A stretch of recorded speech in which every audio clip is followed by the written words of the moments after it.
This is the Simpit Live. I'm your host, Sean Cole, and today I have a very special guest in the studio today. His name is Michi Hoyer. He is a up-and-coming sim racer who is really making a big name for himself in sim racing. If you don't know about him, you will by the end of this interview. He is an FSR racer who is actually doing very well in this season's FSR.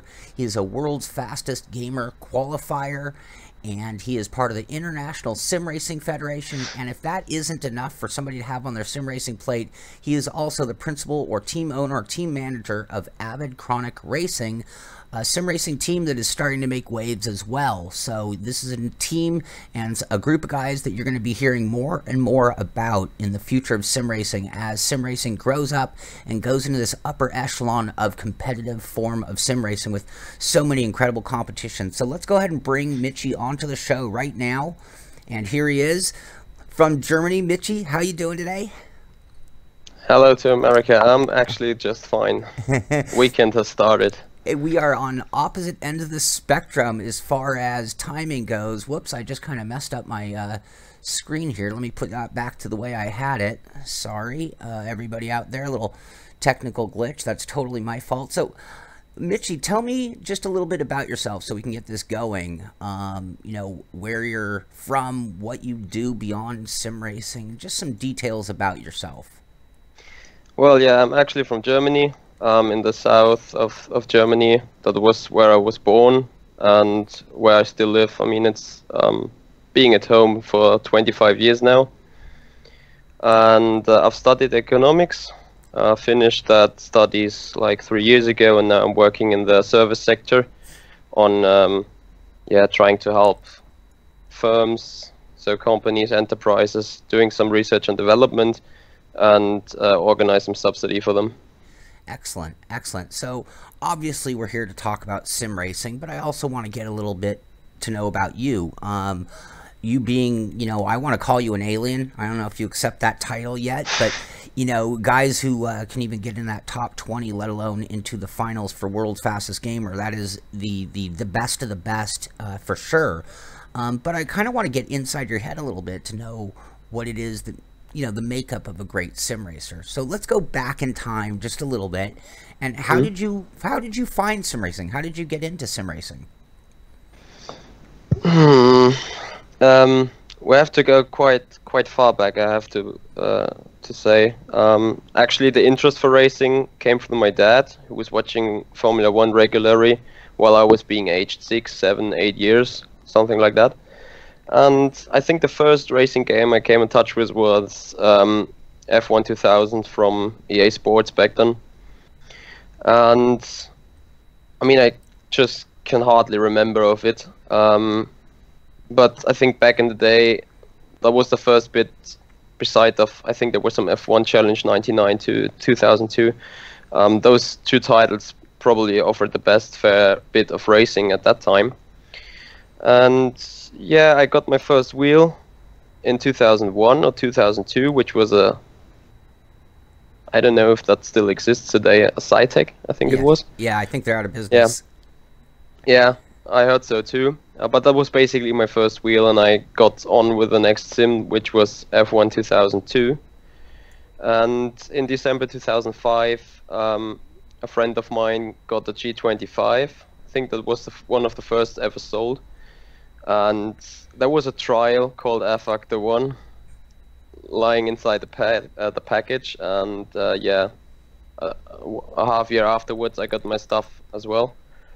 Yeah, and that's when I started to grow up going into sim racing. So a big part of it is that racing was in your blood from your father, essentially, though. So you always had a keen interest in racing. The thing is, he was just watching Formula One. And I was just sitting beside, and because of, I mean, Michael Schumacher and Michael, so, I mean, things were clear, so I got triggered quite a bit. And yeah, this passion just kept on after 2006, after his first retirement. I was like, do I stop watching it, or do I go on? And actually I went on because the racing itself on the PC started to make some fun as well. And yeah, I mean, things did start to develop by then.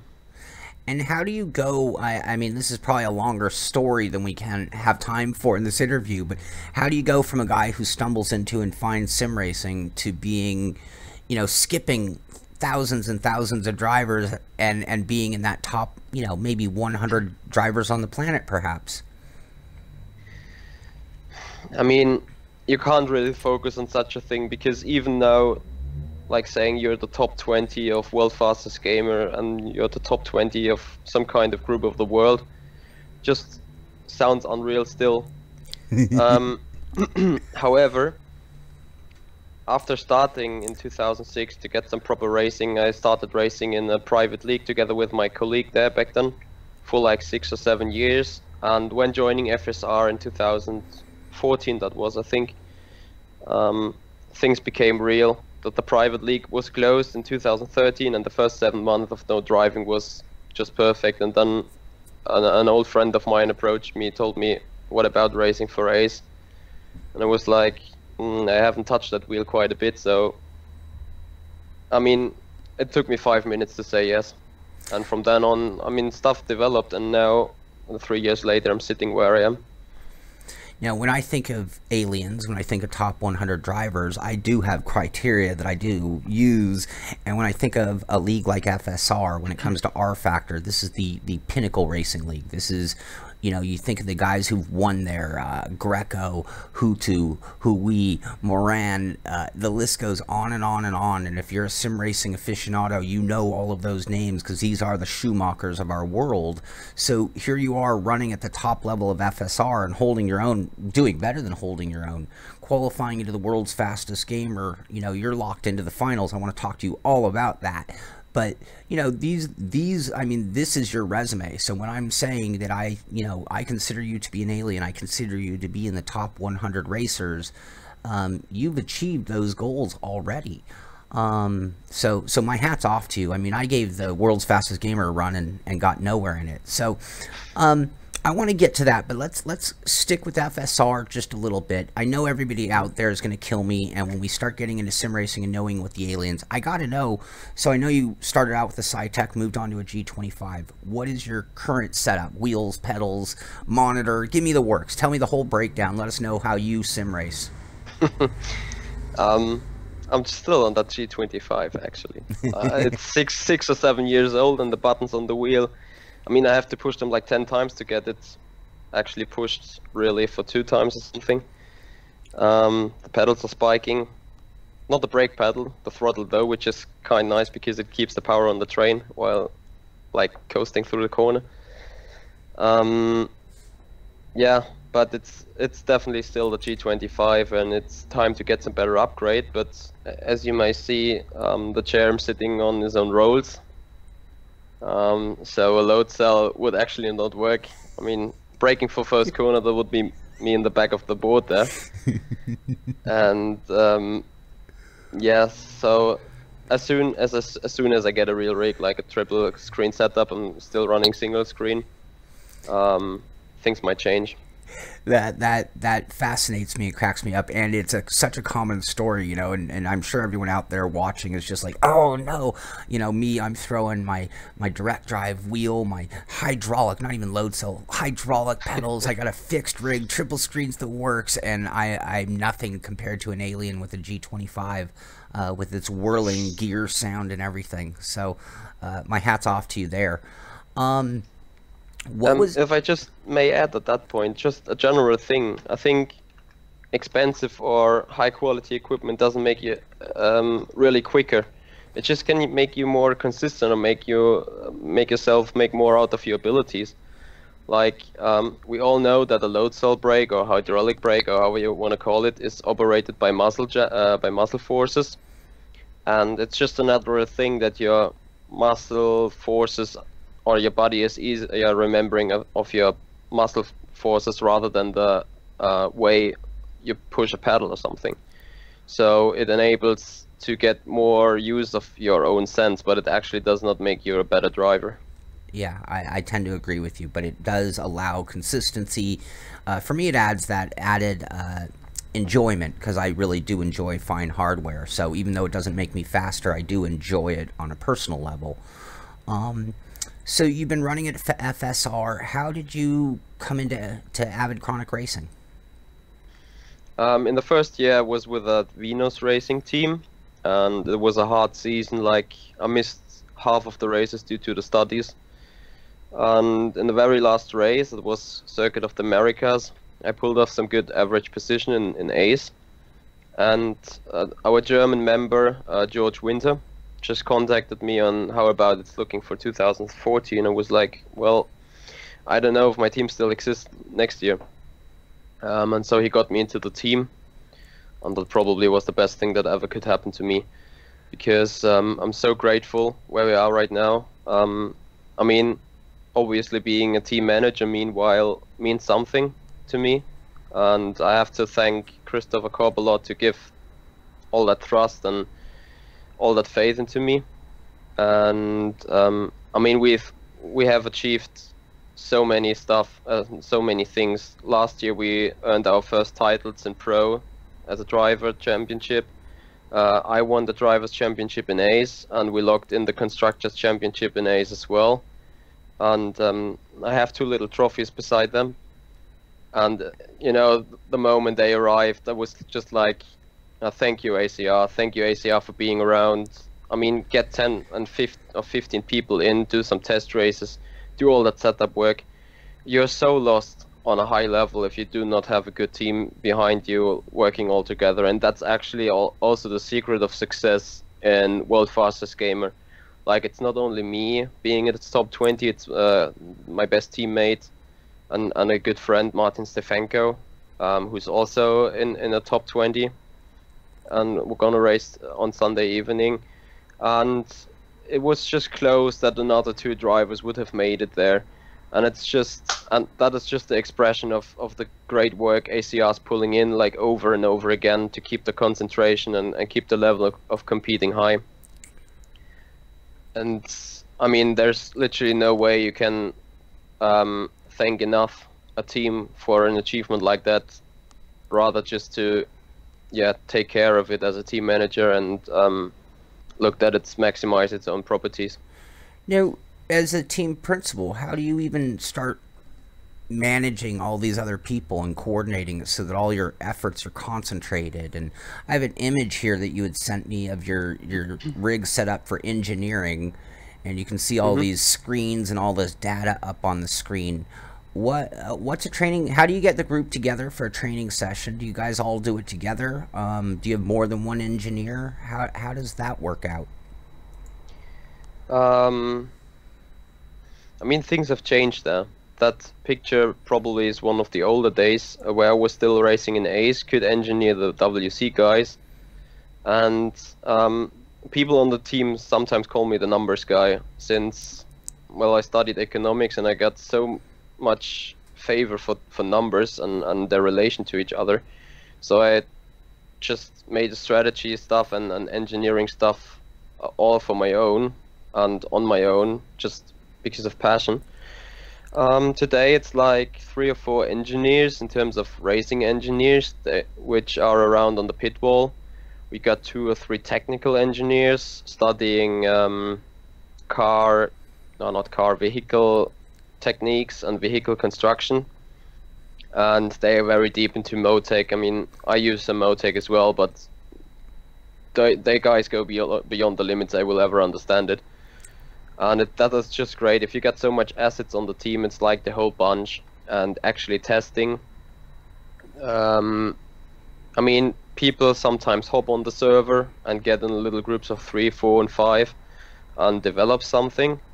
And on the Thursday before the actual FSR race, we do our official test race, which is like everyone is recommended to do it, to test his own strategy. And we end up on the server like being 14, 15, 16 people, so it's like a perfect environment to do a full race simulation, since you can even simulate the traffic. Awesome. I have a little shot here also of you doing some racing in FSR at Spa in the rain of all places. So when it comes to engineering, again, one thing I like to do when I talk to you guys is what's one of the first things you look at when you get to a track and you're trying to set up the car? You guys are running mostly winged cars, Formula One style cars. So where do you think the most critical aspect of the setup is? Is it in the aero? Is it in the balance? Is it in the drivetrain? Is it in the geometry of the suspension? Where do you think the critical speed is found or handling?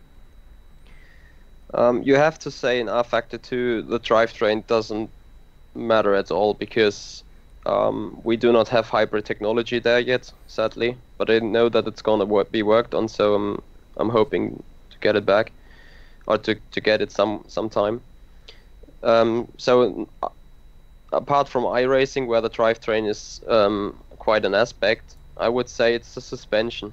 It's actually the suspension and the way of mechanical grip being produced. Like, you use the aero only for like a basic level of downforce, a basic level of grip, a basic level of balance, so to say. So just tweak it to have some more over or understeer, whatever you prefer, together with brake bias and stuff. But in the end of the day, it's definitely the suspension, because the suspension needs to work in all slow corners where a wing cannot work because of no drag actually. And they have to work in fast corners as well. So it's the perfect combination of aerodynamic and mechanical grip. Whereas the mechanical grip, you more or less set it up for the slow corners, because in the fast corners you get the assistance of the wings. So I think that's about it, building a set. Okay. Now I know you are, kind of in charge and running the team. I'm going to pull up another photo that you had given me. And this is the whole array of team shirts. So you guys had shirts made. Have you had a chance to wear these publicly yet? They came on Tuesday. So I got an old one which looks not exactly the same, but close to similar. And I've worn them publicly once or twice, and you see people looking at you like having question marks on their head. What is this guy even doing? And I know that here in around where I live, closest friends know me, know what I do, but they don't really realize on what level we are working on what professionalism there is behind. I mean, if you say you're some kind of eSports or e-racer, you can see people grinning and smiling, and then you know exactly what's on their minds. But as soon as someone cares for just 5 minutes and get explained what we're gonna do, it's more like mouth being open and being a lot of surprisement. Now, with competitions like the Visa Vegas race or the world's fastest gamer, do you think that perception, you talked about how general public, when you say I'm a sim racer, they see a shirt, they're confused, or do you think that these giant competitions over time will start to change the perception of normal people to what we actually do here? It definitely will.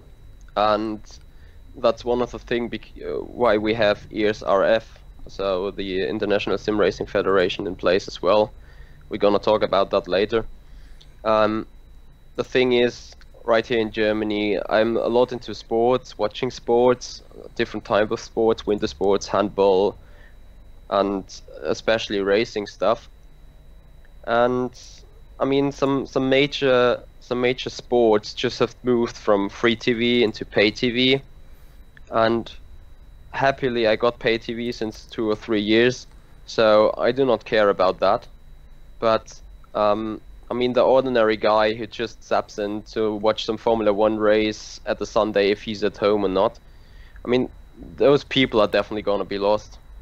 And I believe with the real sports being gone, minor sports have the chance to actually go into free TV, which basically means why not have a Formula One race on a simulator being broadcasted in a free TV channel around Europe or USA or wherever. So I definitely think doing what we are doing here is going somewhere. It's going to be developed, and it's yeah, you need to constantly push it to really make it. I mean, there are other esports like CSGO and League of Legends, it's called, I think, and people earn millions of euros with that, or millions of dollars. And I mean, in sim racing, when you win the e-race, it was $250,000, I think, but it was like 25 times the size of what you win when you win the world championship on iRacing. And I mean, there's no relation to each other. No. So we definitely need to push it, and then we can make it something big. Yeah, I completely agree. I've often said, I know with that giant prize, they got a lot of attention, but it would have actually been nice to have seen that money kind of spread out a little further for some bigger payouts in general for sim racing across the board. FSR is one of those pinnacle top leagues. You can compare it to the iRacing World Championship. I mean, it's the best of the best in our factor. I would imagine the racing gets very intense. People watch me do my races and accuse me of holding my breath. I'm pouring in sweat. Take me through an FSR race. I mean, how intense? Are you calm? Is that part of what you bring to the table and how you are successful? Or are you pouring in sweat and a nervous wreck like myself? It depends. It really depends on the kind of race, what's going on. I remember some races in A's where the main contender busted my balls for like, I mean, we were separated for 70 laps, not higher than like 1.5 or 2 seconds. So it's one little mistake and it's the victory gone. And at least in World Championship, stuff like that can decide between being in the top 5 or being out of top 10. So those races are definitely kind of task for you. I mean, I keep sweating. Obviously, I keep so much adrenaline in my body that I can't sleep 2 hours after a race, even if it's quite late.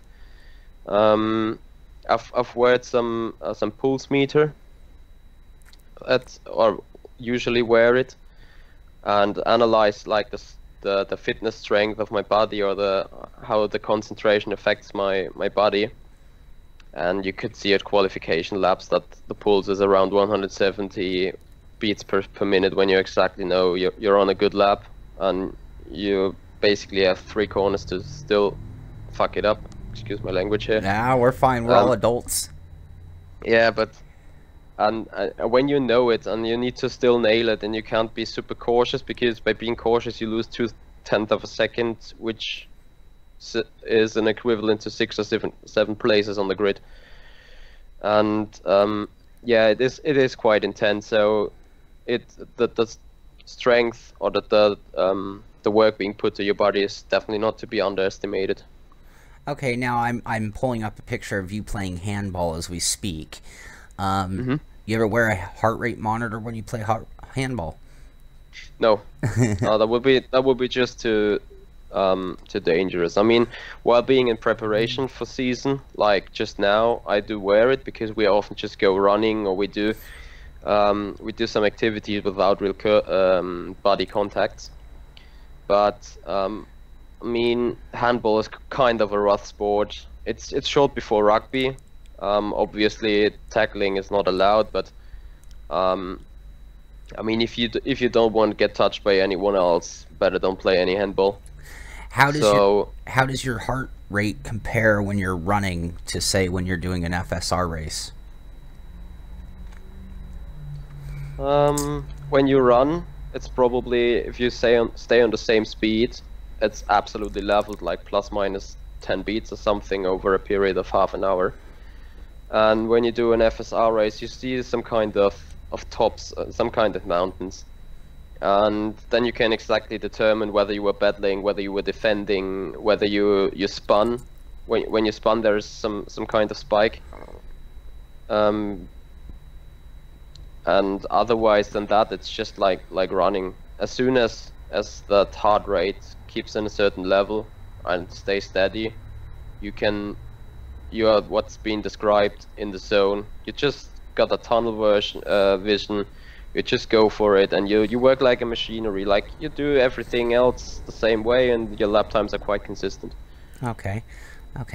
I want to also talk a little bit. Let's move on to the ISRF, and we're going to go full circle on a few things here. But you're heavily involved in the ISRF. For those of you who don't know, that's the International Sim Racing Federation.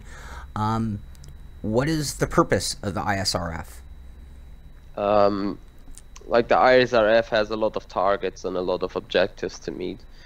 One of the main things is definitely the main maintenance, promotion, improvement, and the development of sim racing in general, worldwide, obviously.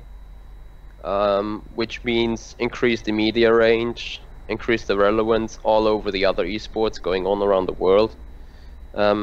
I mean, we have seen the e-ladder of ESL championship finals of Project Cars and Gamescom in Cologne, like last week, I think. And that's definitely something we want to see more often. Like, I think Virtual GP is broadcasted on Czech Republic TV stations as well.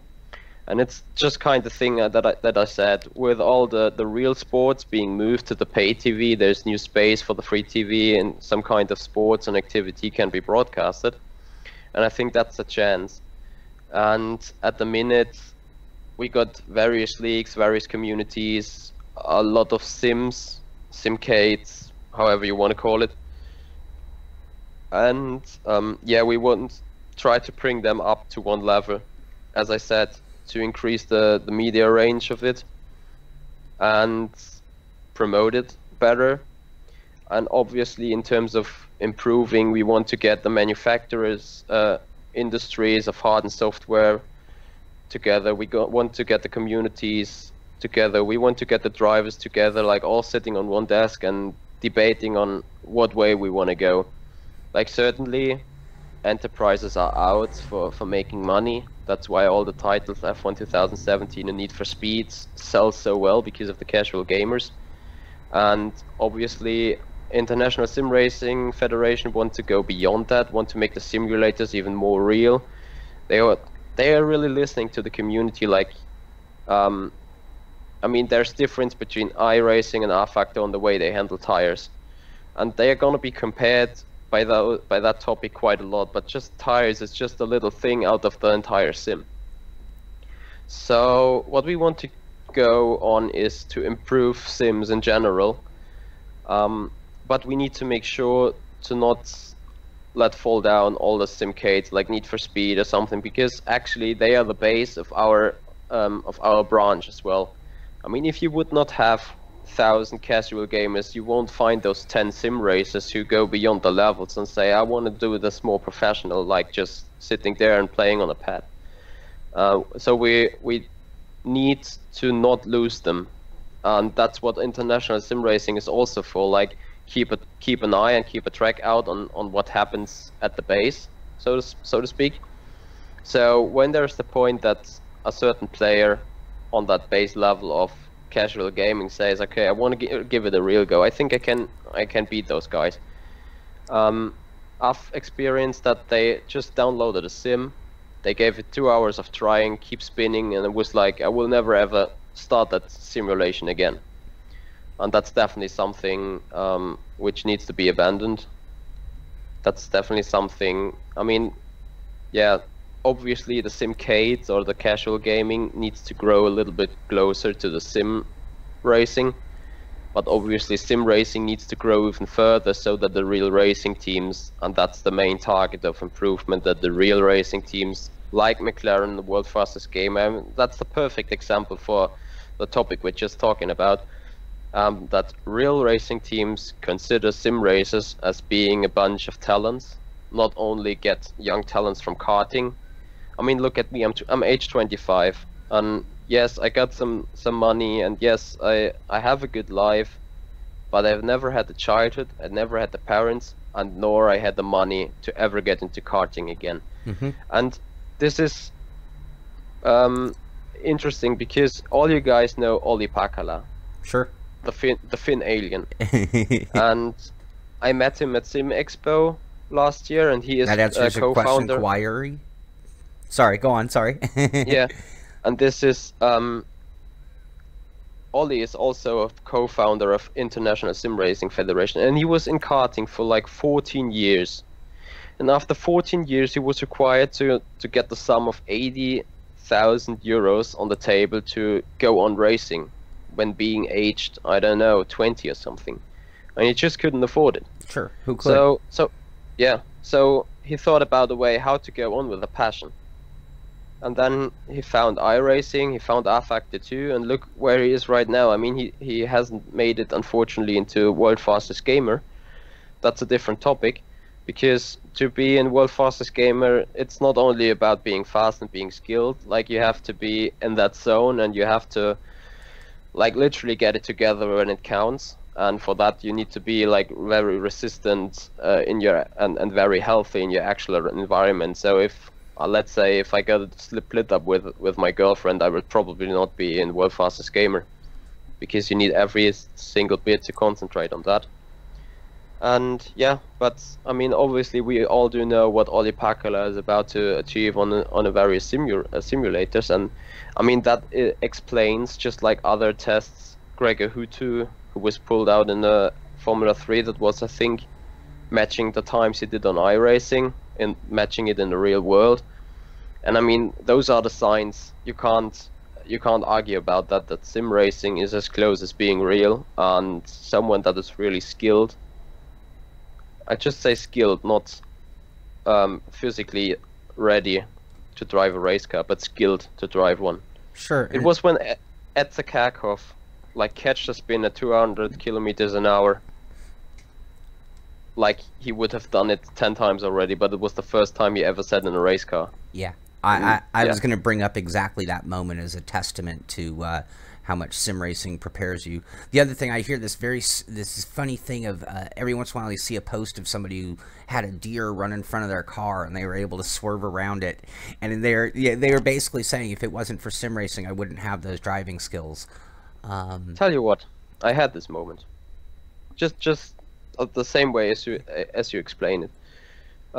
Usually my dad told me to just like steer to the deer and kill it, because rather it get killed rather than you get killed. Sure. But I mean, I got a cat, and I love animals and stuff. So for me, that's basically not an option. And I mean, it's just a matter of reaction. As soon as there is something in your way in sim racing, you try to pull around, and by doing so, you achieve a great feeling of what is your car actually capable of doing sudden direction changes. And yes, I moved around that deer as well. I had to catch a slide of the car, but to be fair, I mean, real life cars and cars like we do have them now, they have controls, computer, electronics, which help like doing some sort of maneuver, but you actually have to outperform it at first, obviously. Yeah, absolutely. All right, I want to move on to a few other things, because I have so many things I want to talk to you about. I see that Kawari asked if you're going to be at Sim Racing Expo this month, and I understand you will be. I'm going to pull up a little video here because I want to talk to you about it. But here, I actually have a shot, if I'm not mistaken, this is at Sim Racing Expo last year, driving the Evo Tech Sim. And you look that's correct. You look like you're having quite a good time doing this. What was that simulator like? I was just in that thing after Atzekakov was in, and for me it was the first time like driving such a simulator. I mean, you could argue if the Nordschleife and the Formula car is a good combination, but it was, I mean, it was such an experience. There was a load cell brake or hydraulic brake where you had to push like 100 kilograms into it, and it just like felt you pushing against the wall, but the car broke. And the belts were tightening as soon as you broke. Actually, the switches on the car, on the wheel, they were actually working. So if you put traction control from 2 to 3, it was changing the game from middle to high, and vice versa. And it was so fun. I mean, the sound system in the back of that car literally blew your mind, and you really felt like being in your Formula car. And those simulators are great. I mean, it was like 6,000 or 7,000 ground as it stands, just like there, which is accordingly pretty cheap. If you look at other sim racing cockpits, they are much more expensive, offering a lot less. So it was pure fun. I mean, racing on a G25, what do you expect? So that would be my next logical question. I'm sure you got limited time on that simulator, but when it comes to motion, when it comes to that upper end hardware, we talked about like a steering wheel, and maybe it's not going to make you faster. Do you think having a rig like that, where you're so in the cockpit, you've got so much screens around you, do you think that added immersion would make you faster, or you think it's just fun, as you said, the word fun, which is very valuable. I don't want to take away from the word fun. There's nothing more important than that. But do you think it actually has the potential to make you faster, or is it a distraction? To me, it was a distraction. But it's the thing about getting used. I mean, you don't get used to such motion stuff within a quarter an hour. And I was doing on the Sim Expo as well some practice on the motion rig, which was literally throwing you around. And after 10 minutes, you're not capable of like interpreting those movements done by the rig is be the expression of your car.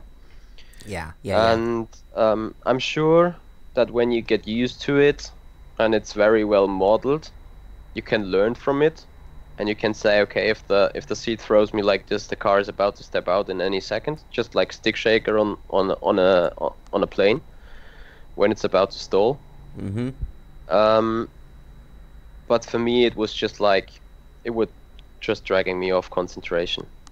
Okay, same like with virtual reality. I mean, at the minute I can move my eyes to look to the right and to the left. On virtual reality, I have to really turn the head to the right, and by that I would like steer to the right a little bit as well, ending up in contact maybe. That's what it just feels like. Someone just asked from the audience what your opinion on VR. Have you done much driving with VR? I haven't done 10 minutes at the expo. Apart from that, nothing. But I mean that not in driving. I had some virtual reality experience in some other cases in the world, with your smartphone or something, just having little films on it. I mean, the current state of virtual reality is good. It definitely will be improved. I mean, a lot of people will know what comes in second generation. But I think the first is just not ready, and it's fun. It's a full fun gadget, and it makes you feel some reality. That's for sure. But it's not really applicable for professional sim racing, in my opinion. Yeah, maybe perhaps in the next generation, is my opinion. For now, it's fun. It's added fun, like that simulator. It's fun. You can't deny that. Is it pro? Not yet, in my opinion. Okay, you know, I love doing these interviews. Usually it's out of jealousy because I don't have your skills. I can't qualify for the world's fastest gamer. I would, for my sake, I would wish it would end there. But there's something else you've done that I'm extremely jealous of, and I'm going to bring up another photo here. And this is you in, oh, wrong photo, sorry. This is you in a Mercedes at what must and has to be Nordschleife. So that time in that simulator was not your first lap at Nordschleife. Is that your personal car, and is that in fact you driving at Nordschleife?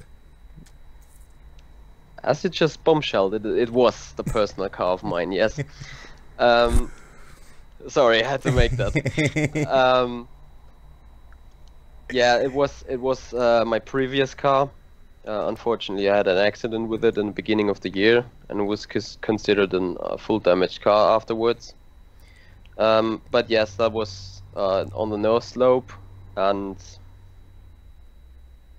sim racing never ever gave me that kind of like feeling on the skin, that kind of adrenaline. The goosebumps. I mean, yeah, the goosebumps. You always have to remind yourself it's your private car. If you're gonna crash, you end up going nowhere at all. Right. And still, though, I just gave it a shot. I recorded that lap on an onboard camera as well. And you know, if you haven't been on the North Slope, you wouldn't feel how steep it is. I mean, the same with Eau Rouge. I never have been at Eau Rouge, but judging from my experiences on the North Slope lap with that car, a steep hill on a video is not as steep as the hill in reality. Yeah, I completely agree. It's one thing that is lost. I think speed sensation and altitude gain and loss is a big thing. So you mentioned you I don't want to go too far into this, it's just a little personal insight. So you did mention you crashed that car, and I have a picture of your new one. Yeah. Poor you, looks like you upgraded quite a bit. I did, yeah. But as I said, I got a good life, but I got no money, so hence why. You got a nice Mercedes though. So that's really, yeah. What would I'm assuming that you've turned laps there in the simulator. So when you got to the real deal Nordschleife, what was it? Nordschleife, I should say. How 1-to-1 was it? Did you feel prepared? Did simulators make it a better drive than if you'd never done sim? Yes and no.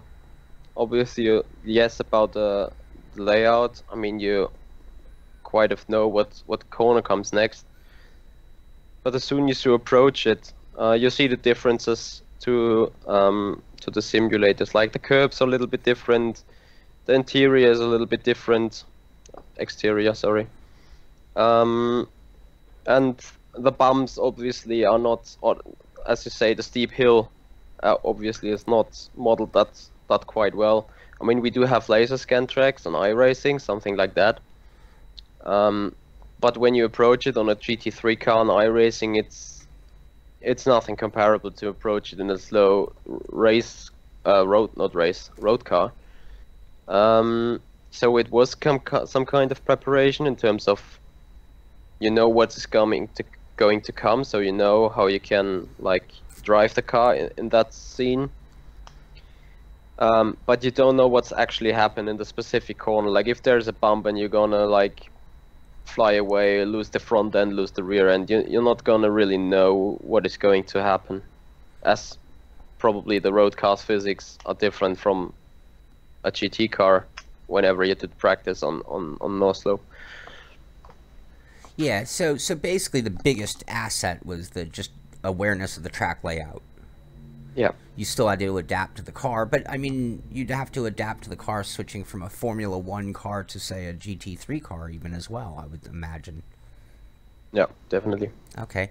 All right, let's move on to World's Fastest Gamer. This is a competition that has fascinated me because unlike racing, this is a hot lapping competition, at least stage 1. And I found that to be very nerve-wracking. Number 1, I'm on the track all alone. Number 2, there was a certain monotony to being on the track all alone, lap after lap after lap, not seeing another car, and then getting to the leaderboard and seeing how maybe a couple tenths really didn't mean much as far as moving up because it was so tight. Well, it did mean moving up, but for my case, it didn't move me anywhere into the league where I wanted to go. I'm going to pull up a video of you doing some World's Fastest Gamer here. And maybe you can just tell us a little bit about what it was like and what that competition was like for you, and mainly intensity, and what did you do to prepare for it?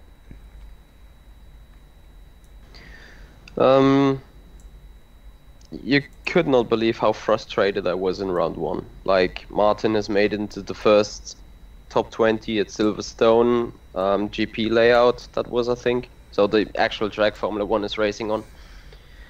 And I quite not made it. I was like P46 in the end or something, and it was just like, it was not about the monotony you were talking about. I mean, I actually was happy that all the stuff was private because it was so intense to get a perfect lap together. And imagine there was some guy on the in lap or someone spun and would have collected you, or just like stood in your way for whatever reason. I mean, I would have dismounted the G25 immediately if something like that would happen. So you were left alone with yourself on the car, so no excuses. And obviously round 1 I mean, it's a weakness of me that I take quite some long time to get used to a car and to fully unveil its performance. Like, I'm up to speed of like 90-95% within an hour or something, but to unleash these extra 5% to make it like full limit takes me weeks, months, sometime. It was like this in FSR this year. Was like this in FSR last year, and probably it was like that in World Fastest Gamer as well. So the first round not being that good, the second round I felt much more comfortable with the cars. Seems like the set we had for Silverstone and the changes we made did suit me a lot better in Zandvoort. But I mean, qualifying was so hard. I was in top 20 for all week, and with 3 hours to go, I was P21 with 1,000 to spare to the top 20, and I was This much. now I was. The thing is, I was so pissed the entire day because right at the morning I knew being P14, I was like, yeah, you need to improve, otherwise you won't gonna make it. People will improve by the end of the day. And I did it three hours long that day. I will never forget that because it was so frustrated for that 1,000th of a second. I just couldn't find it. I could get the lap together. I was so frustrated, and with good 1.5 hours to spare, I just made it. You know, I was coming out of the corner on the delta. I saw I was up green, and I knew it's like just not a tenth, 100 or something. It was like 600 or 700, and I crossed that line, and I just did what you would not ever do in a car. I just threw up my headphones and jumped out of the seat. I was so relieved. I mean, I was shaking afterwards. I was shaking because you exactly know the lap is good, and you can throw it just in a little slide. You lose like a tenth on that car, and that a tenth means 15 places. Yeah, and that's what I experienced from my end, except for I never got close enough to know that I was out. Well, I knew I was out the whole time. There was no chance. So after qualifying, that's just one phase, and that's what kind of has fascinated me about this competition. Round one, or first stage for each week, was hot lapping, perfection. I mean, like you said, any slide and you lost a tenth, you were out. But then they move into the racing phase, so it's like kind of testing you guys on a whole nother level. Now it's going to be wheel to wheel against others. Before you got to the race, did it feel any different than other racing you've done? I mean, you're seasoned FSR veteran, intense racing, but this is also a potential lifetime opportunity on the line for essentially one race, at least that day, to get into the finals. How are your nerves before the race, and what was the intent? Was that one of the most intense things you've ever done? Yes, definitely. I mean, heartbeat started to get up on Saturday, where you received like 4 or 5 emails of the World Fastest Game Administration, getting some. It's just organized things, but you know, they remind you that it's McLaren watching, and McLaren gonna have its own picture of you at the end of the Sunday. I mean, they just building the pressure by that. Don't know if that's wanted, but they just do it. And I mean, actually on race day, it was just like standard procedure. I mean, we would have had FSR on that particular evening. So it was me, Martin, and Timo, our 3 ACR guys who made it to that round. We were sitting watching Formula 1 stream, not Formula 1, Formula Sim Racing stream. And I had to jiggle a little bit because I saw up my own car lining up at the back of the grid with me not being in place. And that was funny, but as soon as the clocks were like 8 p.m. Central European, that's when you should join the servers. You come there, and as soon as you sit on the server, you're quite nervous. Quite nervous. Can only imagine. And how did the race go for you? Race was good. Unfortunately, about this competition, it's too much about hot lapping. Like when you get in a decent qualifying, that brings you up in the top 5, and you're in the Super Bowl, and you do not fuck it up during the race. That's the job done. I think that's what it did for me. I had the luck to do one of my better laps at Zandvoort at the very end of the qualifying session. That brought me into P3. In the Super Bowl, I scored P4. So I finished 4th in the end, just from keeping it clean and steady. And I see your teammate Martin Stefanko finished 2nd in that race. Mm? So you know, you work with ACR, Avid Chronic Racing. You guys have talked about engineering and working together on things like FSR. How did, you know, this is a real super individual competition. How did working with your teammates, how did working as a team work for you guys? It's mixed up, obviously. I mean, the teammate is the first one you want to beat on track. Let's face it this way first. Because just like in a real Formula 1 team, he has exactly the same equipment, he got the same knowledge. So at the end of the day, the one who's being quicker was the better one. And it's not like this makes working together any really different. I mean, you're operating as a team. You want to maximize the team's points, you want to maximize your own points, and by doing so, you simultaneously maximize the points of everyone else being involved. And obviously on track, you let each other go if it would harm the strategies. So it's a different driving compared to competitors. At the end of the day, it's like after the first half of the race has passed, some sort of team rivalry comes up though. So in the final stage, you wouldn't let pass each other, obviously. But I mean, working together in the team is the most important thing.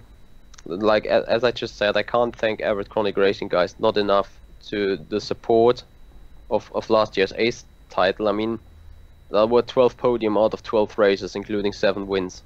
So this is certainly not my job. I mean, my job was getting it in, yes, but you know, during race preparation, I start to fume and start to literally cry about everything is so crap.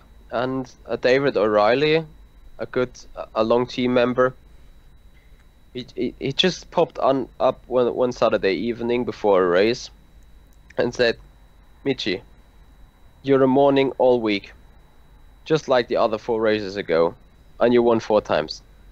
So you're gonna win tonight as well, just because of crying, so to say." So it just shows the determination that is within the team of everyone. Like, everyone is looking at details, everyone tries to maximize the current thing. And that's what FSR is about, like to get together in groups, to work, to maximize everything, to give it the best, and to achieve great stuff as a team. Yeah, that's it seems very essential. And when I look at, you know, maybe 10, 15 years ago, things were different. Aliens were a single person who learned the skills. I can't think of many aliens now that don't have the backing and support of a super team, not just a team of guys, but most of these teams have been elevated to that status where we all know the team names because of the group of drivers, not just maybe the star. So it sounds like working with a team is really kind of essential to being at that top level nowadays. Yes, I mean, things have changed there quite a lot. As you said, some people were working on their own back then, and everyone was looking at his own. I mean, we had team orders in other teams last year, so that definitely has changed. I mean, there's all those teams who just entered the series with, let's say, 2, 3, or 4 guys. I'm not saying they're dying out, but they lose out on performance quite quickly. We had this with, I think, VBM Motorsports. They came with 2 highly experienced and very skilled drivers from the current concurrent league, GP VWC, I think it is. And they are outperforming that quite well. And they did for the first 2 or 3 races in FSR as well. But meanwhile, they have struggled to keep up with the level because those 2 guys are not able to learn as much as like 10 or 15 guys about the car. So if we go on a specific track and we have different kind of philosophies for that setup, I call 3, 4 people and say, you're working on the dampers, you're working on the springs, you're gonna work on the aero balance, and all the other guys are working on tire pressures and personal stuff, and then we give feedback at each other.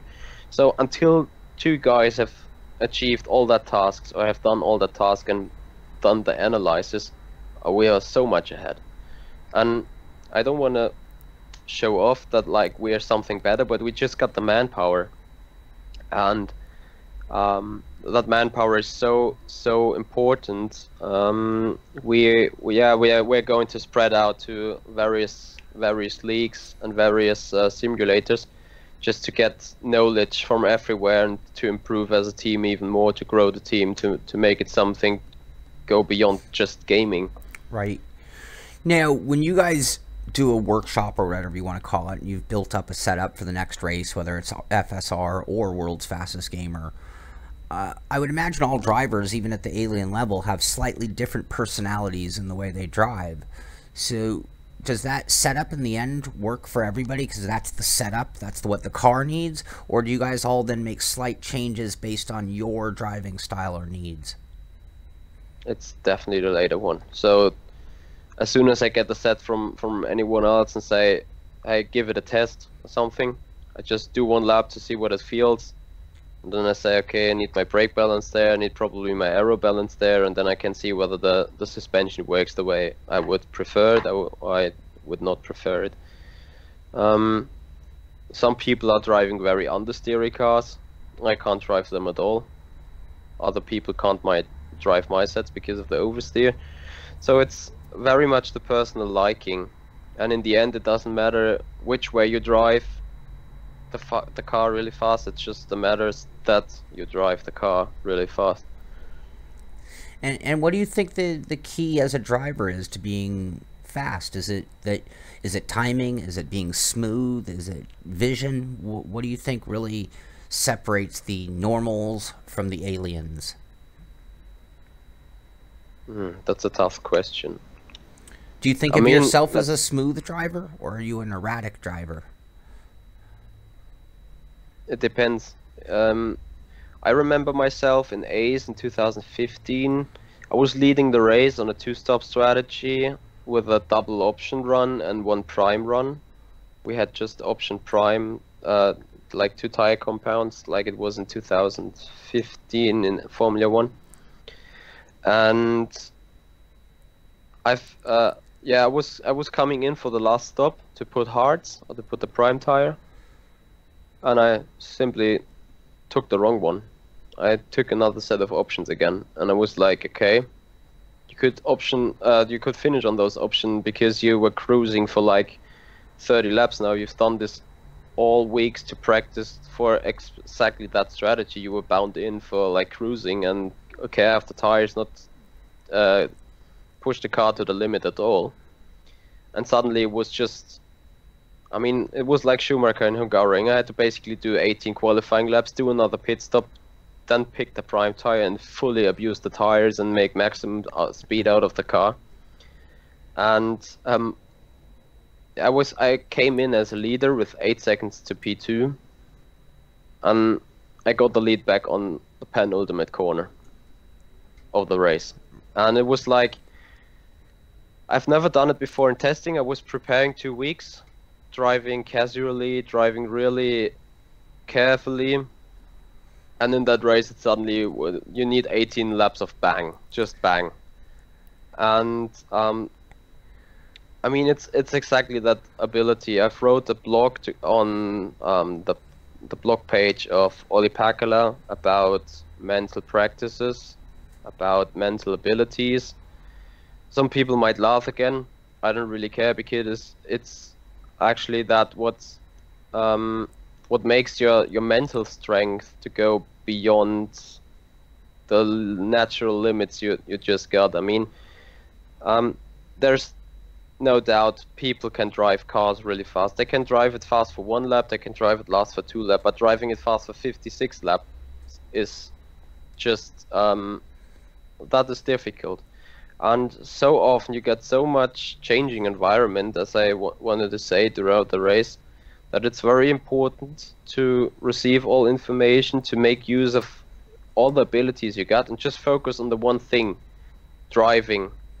But doing a race is not just driving, it's managing the strategy, it's managing the exterior, what happens around. You need to be fully aware of not getting undercut or overcut, or You'll need to let people buy being on different strategies of which you know they're not going to work out, but you need all to know that stuff, and that's where an engineer comes into play, which is helpful. But on the other hand, and that is what Patel is doing, Muhammad Patel, the current FSR leader, is doing extremely well. Like, he just sits and waits, and he does not try to overtake at all. He does not ruin his tires. He just sticks to his strategy because he knows as soon as the guy ahead goes to the pit, are going to be handed that position anyway, because and that 2 or 3 laps where I'm still out on track, I can give it so much that I can make an overcut work or something. And it's the comparison why I also think Fernando Alonso is actually the best driver in Formula 1 right now, because he has that ability to whatever he's doing, he just gets it right. I mean, look at that P1 time where it was with that rain and the slick. I actually can't remember, but there was some I think it was Great Britain. There was that qualifying session in Q1 where it just went nuts about the conditions and said, oh, we're gonna give it an option and go for the promo thing, and he crossed the line with a milliseconds to go in the session, and then pulled in a clean qualifying lap, putting the McLaren on provisional P1. And if you have that ability, I think that is what gives you the win over an average skilled driver that makes some minor error in between. I don't say big errors, but it's just like if you got abilities like mental force, also physical strengths help that mental aspect. You are just able to outperform to outperform at a certain amount of level throughout an ever changing environment, and that's exactly what it needs to be, like a full complete drive, and to be a real race winner. And I think that's true both in sim racing and in real life racing. I don't think there's any difference at all there. 10 minutes before a big race, FSR, world's fastest game, or something super duper important. You've done all your prep, you've got your setup ready to go. 10 minutes before the race, how are you spending that time? What do you do 10 minutes before the race to get ready? Toilet. definitely toilet. Like a real Formula 1 driver does it well. I mean, during FSI, I got like 1 hour and 40 no time to go on toilet. And I see myself moving around in the room. The room is dark, so just ambi lights on, just the screen on, so I can focus. And I mean, you feel your heartbeat, and I just move around here, talk to the team, look how much time I got left, and try to somehow cool down, relax. It's not working every time, but I'm trying to just get down to as normal as possible. Just to, I mean, if you're shaking like that, the first lap is so important. If you're shaking like that, you're gonna do mistakes and be handed backwards. Absolutely. Do you have who's your biggest rival? And that usually means a good thing, like somebody who you just like to compete with but can't stand to lose to.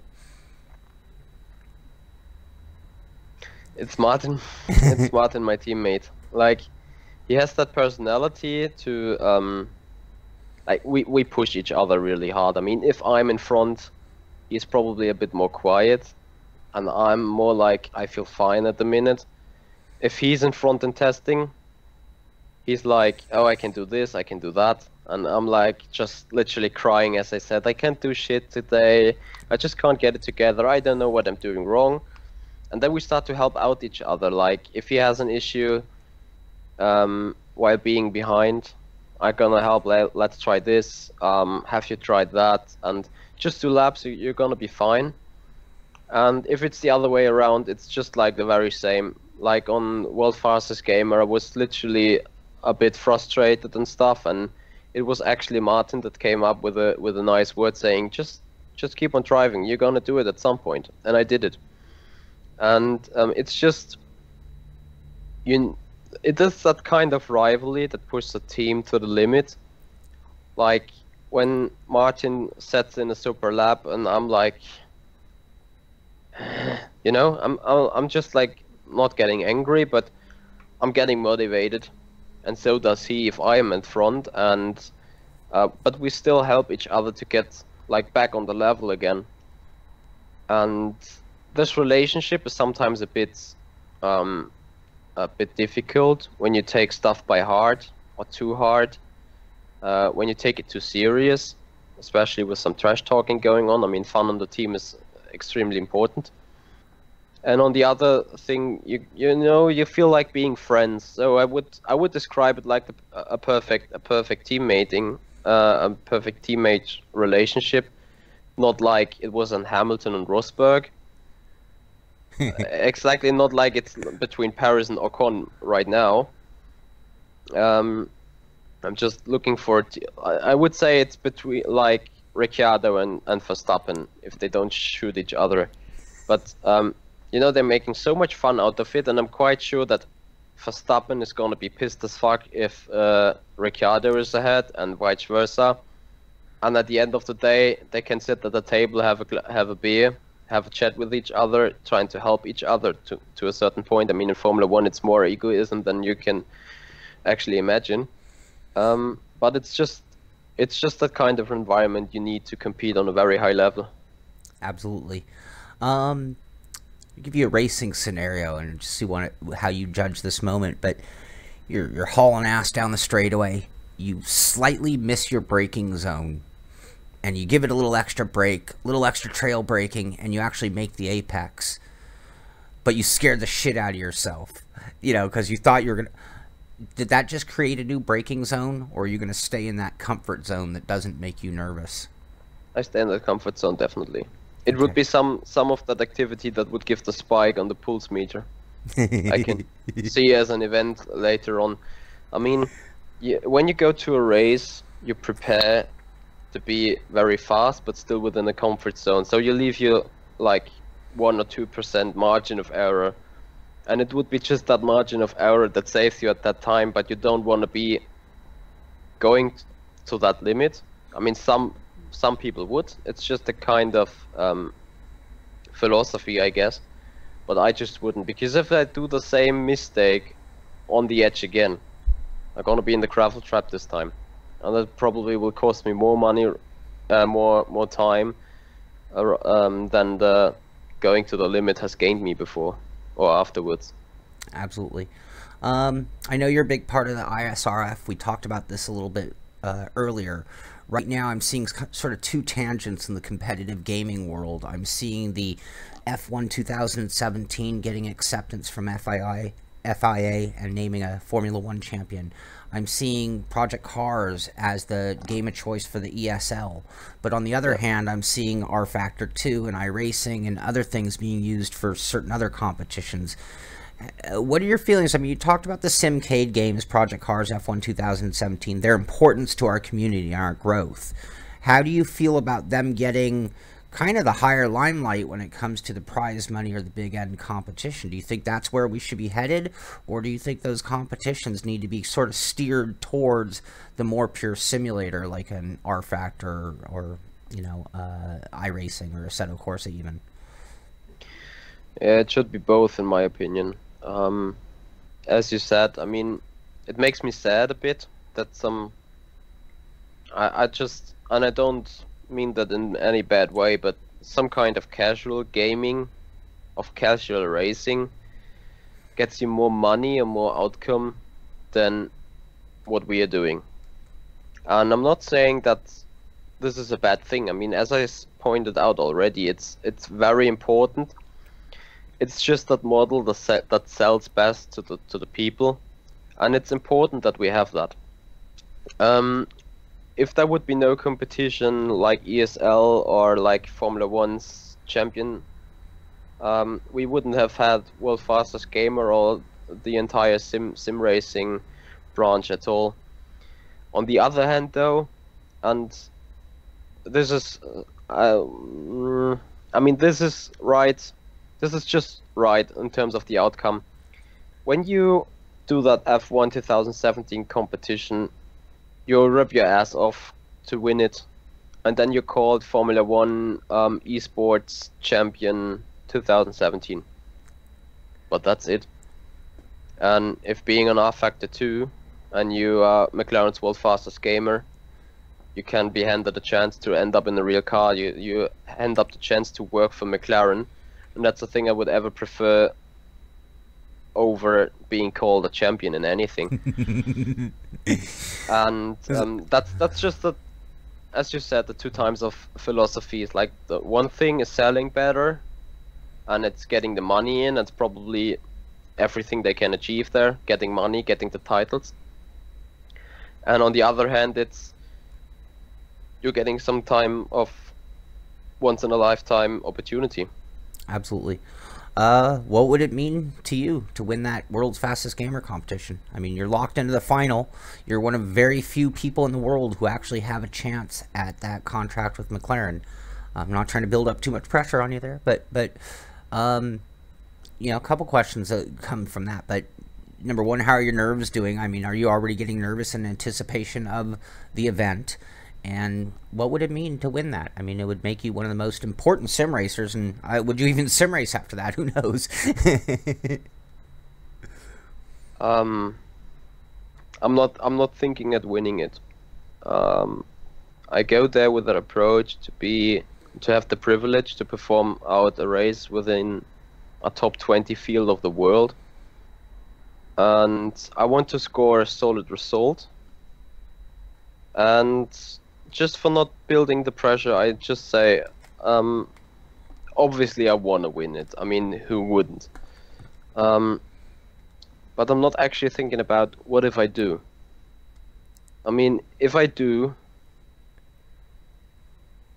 I'm gonna destroy everything here inside here. I mean, it actually doesn't mean I get the job, obviously, but you got that privilege to work together with McLaren, to go to a interview week for like a 1 week, to go into McLaren Technology Center and get insights in the area.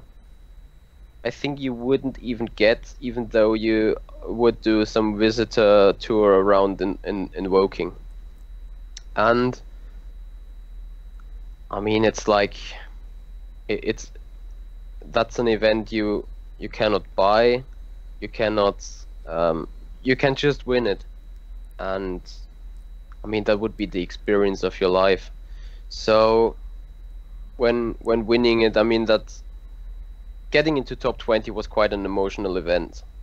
I couldn't sleep, still 4 AM, I could not sleep. And I mean, there would be some more insomnia if I would win it, definitely. Yeah, I can only imagine for anybody. Again, I was 500th or something. Let's talk a little bit more about your equipment, and then we'll go ahead and bring this to an end. Anybody who's watching, if you have any questions for Michi, please chime in right now, and I'll try to get a few from the audience as I kind of spend a little more time here talking to him. I love knowing people's settings.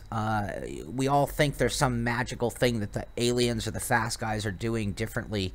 And then when I talk to them, I find out that no, they're using a G25. It's not rocket science. They just have skills and the mental capacity to be a champion or a very fast driver. I mean, I know that the number changes from sim to sim and car to car, but do you run like high or low force feedback, would you say? I hardly know anything about force feedback, to be fair. I'm using quite high strength, because obviously by doing handball I got some kind of fitness level that definitely needs to be taken into account. And to some sort of point, the more forces you get on the wheel, the more feedback you can get of a car. I mean, the more detailed and the more sensitive your driving is towards the reaction of the wheel. And I mean, the thing is, I can't really explain how you react on force feedback. It's you just literally do it. Like people said when doing the past 2 rounds of FSR, achieving pole position, people said you're gonna be sideways, like literally everywhere. And I looked at the replay and it was, oh yeah, it was rally style quite a lot in a Formula car. But it's just, you know, you come out of that corner, you need to get the perfect exit, just get the throttle down, manage the wheel spin, not too much wheel spin. I mean, if it's too much, it's gonna be slow. But you just give it that amount of wheel spin the car can actually deal with. And then you just look out to the straight where you want to go, and you steer towards that. So if the angle of the car is too much to the right, you counter steer to the left.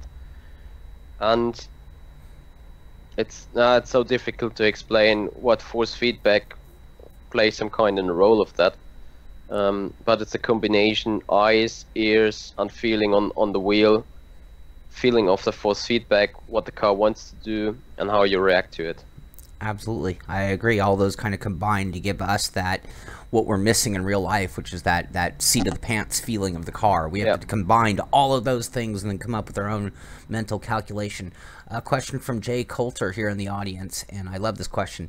So your favorite guilty pleasure video game, non-racing. So do you play other games? Do you do stuff? Do you have a game that you wouldn't maybe want people to know? I'm a huge Sonic the Hedgehog fan, perhaps. I don't know.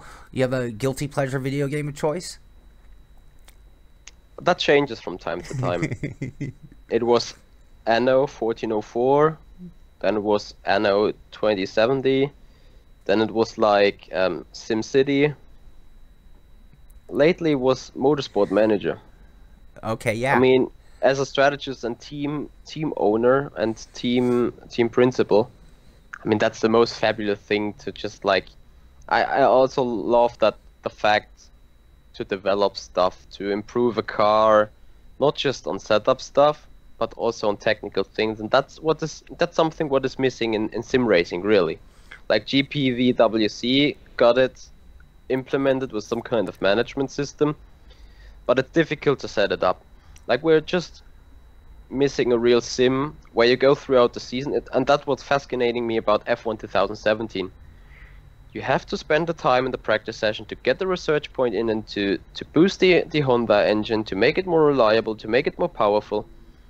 And that's what is keeping me so fascinating about that Motorsport Manager thing, because basically you sit there and watch some dots racing on a racetrack. Yeah. But it was some kind of addicting. And in general, simulations, economy games, strategy games, and construction games, that's the genre I like most. I totally understand. I played my share of all of those games you just named. Question from Meserliptic J, which is, what do you do to learn the racetracks to get better? So, for example, well, I'll use Silverstone as an example. You have that twisty section that you can kind of cut the curbs, and then it's a hard left and then the hard right opening up onto the backstretch.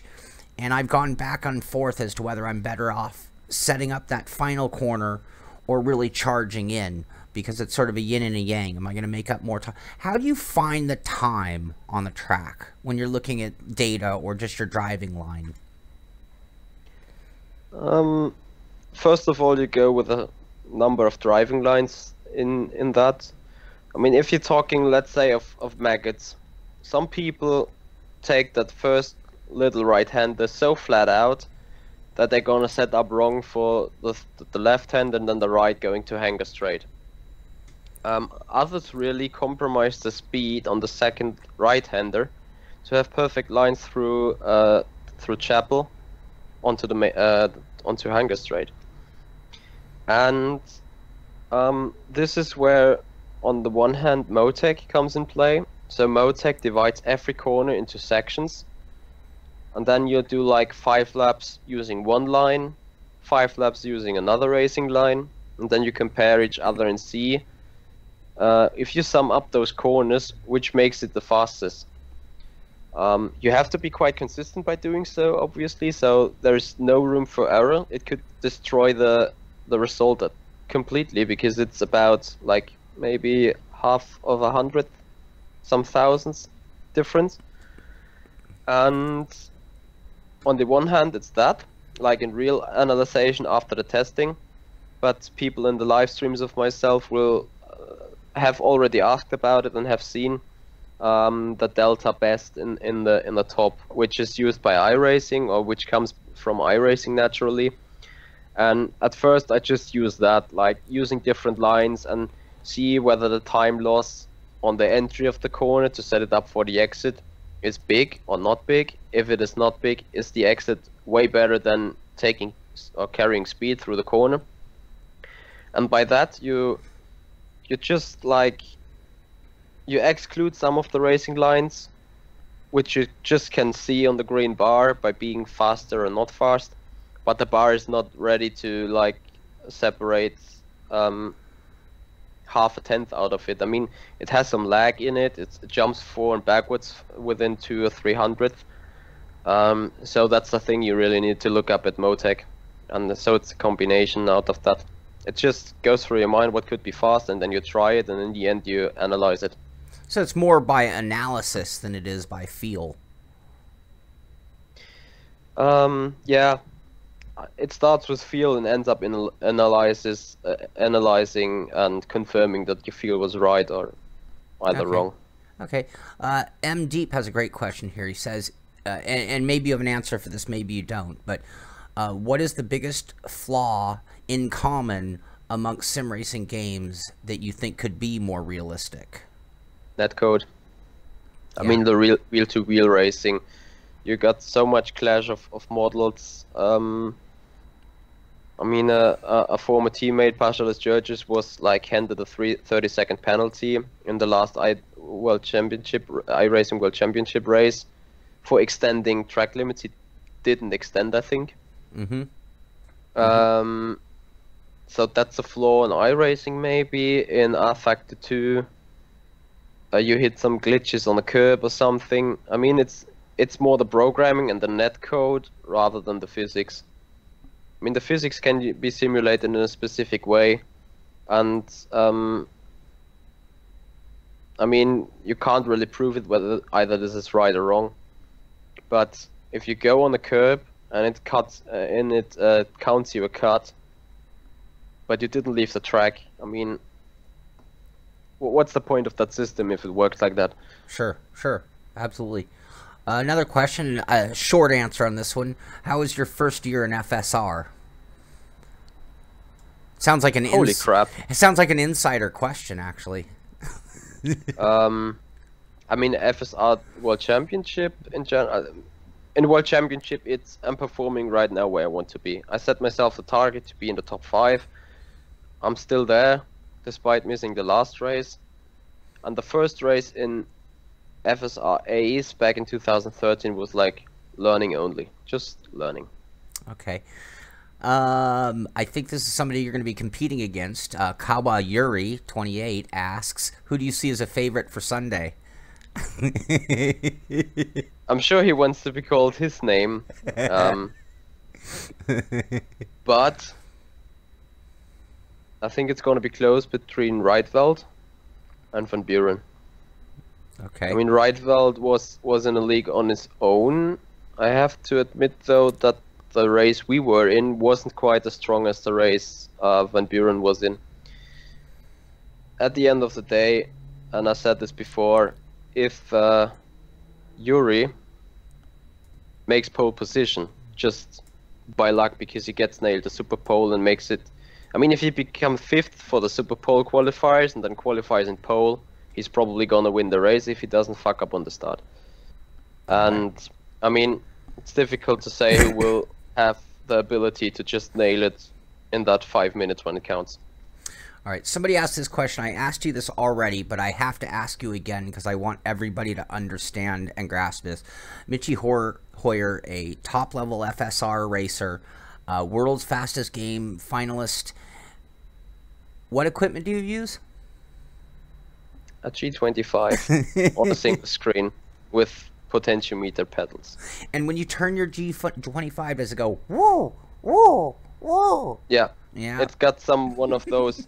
I had to remove it at some point because the sensor was coming loose, and I could see the rattles thing in the middle when, yeah, I mean, when you're turning the wheel, then there's some kind of wheels turning some rattle stuff, some gears. Yeah. Excellent. All right, and I can't remember where you're running triple screens, right?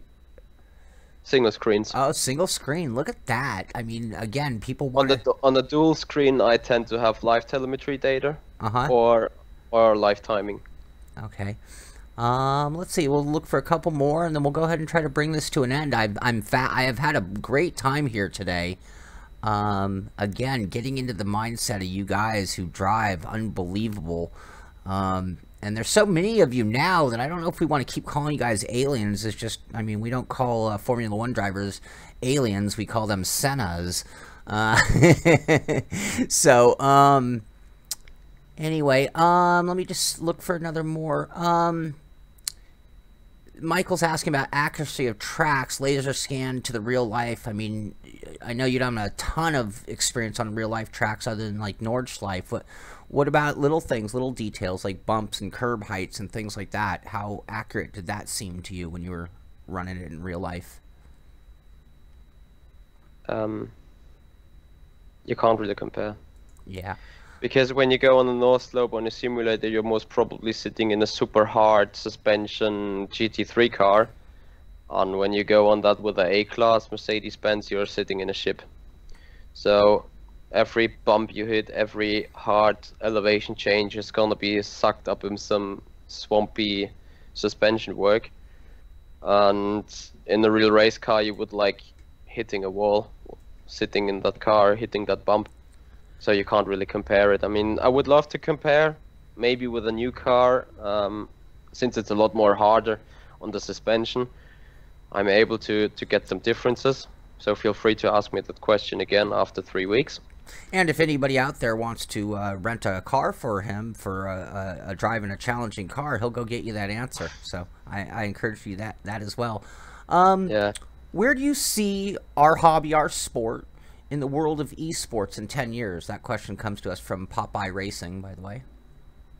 I've already told my friends, girlfriend, I'm so sad I'm age 25 already, because I think if I would be 15, probably not would be operating at the level I am right now, but still on the way to maximize my odds, maximize my stuff.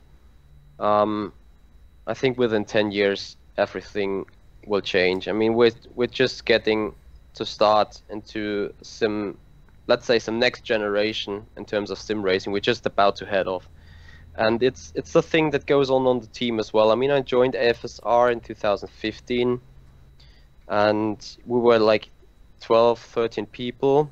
I became team principal in the mid of 2015, and now we are 31 people, and we got some very, very interesting stuff going on at the minute. Nothing to be said yet, really, to be safe. But if this turns out to work, I mean, we're gonna make such a huge development. We actually set off to get away from that gaming theme, from that gaming stereotype. We consider ourselves being professionals. We consider ourselves being of value to some, I don't know, value to some enterprise. We get in contact with real racing drivers who even more do some training on the simulators, and that's the thing where ISRF comes into play again. We grow together, like real racing grows together with sim racing day by day, more and more. And we just need to keep on working on that, because at some point we cannot swap places like we were just doing that for ages. And it's the thing where I want to go with Avid Chronic Racing. Like, since the last 4 weeks, I mean, I have a standard job, 40 hours a week. The last 2 weeks I did like doing 25 hours for Avid Chronic Racing after just working to get that team on the next level.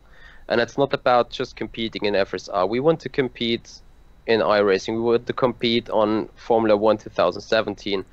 Probably not as hard as we would prepare for an FSR race, but we definitely want to go into that Formula 1 2017 just to grab all the knowledge of everything that's being around and then put it into ISRF and say, that's the way to go. And especially as a team at Avid Chronic Racing, we have the dream to achieve 1 or 2 or some drivers to get off from the simulator, getting into a real race car. And so that's what we are going to plan. We're been in so much growth. I mean, World Fastest Gamer has been a pleasure for us to be part of, and we are so proud that we made it. I think in every race at least one car was on the grid. In Sanford we had 3 cars on the grid, and I mean a lot of our guys made it into top 100, which is so kind of an achievement, and I can't really thank you all guys at Avid Chronic Racing to put in that effort every single week, every single day.